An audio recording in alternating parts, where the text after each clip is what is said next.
Hey there, this is Mimi T. Today samahan niyo ako sa Chang Phuoc Camp located at Khun Pitak, Thailand, about an hour and a half away from Bangkok.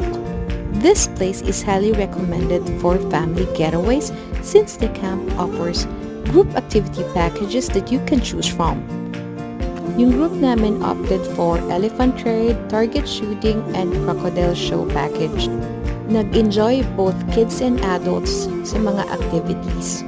Medyo bothersome lang because of animal cruelty. So yes, we felt bad after riding the elephants. We also went to the floating market kaya yan, sumakay kami ng bangka to explore the area. Medyo muddy lang yung water and meron din mga crocodiles sa paligid so you better watch out. Maraming paninda sa market pero medyo pricey kasi pang turista yung prices. Pero syempre hindi tayo uuwi without trying fruits and refreshments.